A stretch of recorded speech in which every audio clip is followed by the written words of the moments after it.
सनी DJ Ambedkar Nagar छा जाती है तो गीदड़ समझते हैं कि मैदान उनकी मिल्कियत है, लेकिन अब धुन छट चुकी है, इसलिए गीदड़ों के पास मौका नहीं हो। शेर मैदान में आ चुके हैं, खेल खत्म हो चुका है।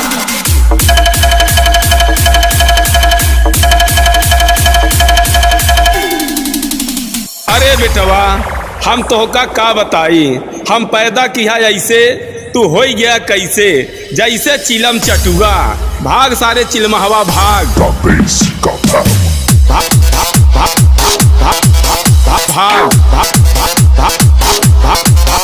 सारे,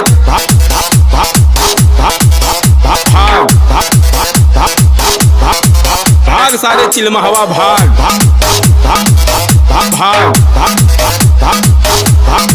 भाग सारे, डीजे सनी कटरिया इल्तिफातगंज। भाग सारे चिलमहवा भाग। मैं मारूंगा 10, गिनूंगा 1, अगर यकीन नहीं आता तो भोसड़ी के उंगली करके दे।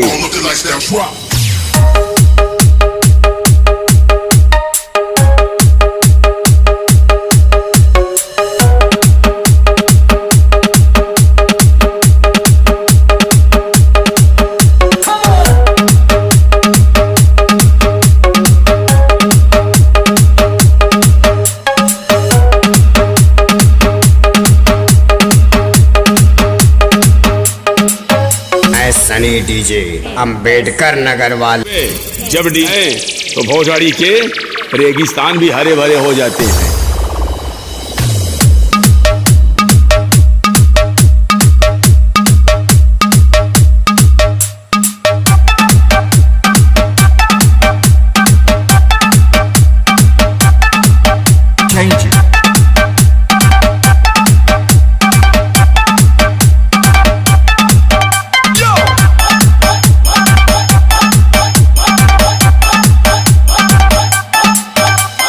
बेटा, गेम तो बहुत अच्छा खेला तूने, लेकिन भोसड़ी के बंदा गलत चुना तूने। सनी डीजे अम्बेडकर नगर वाले।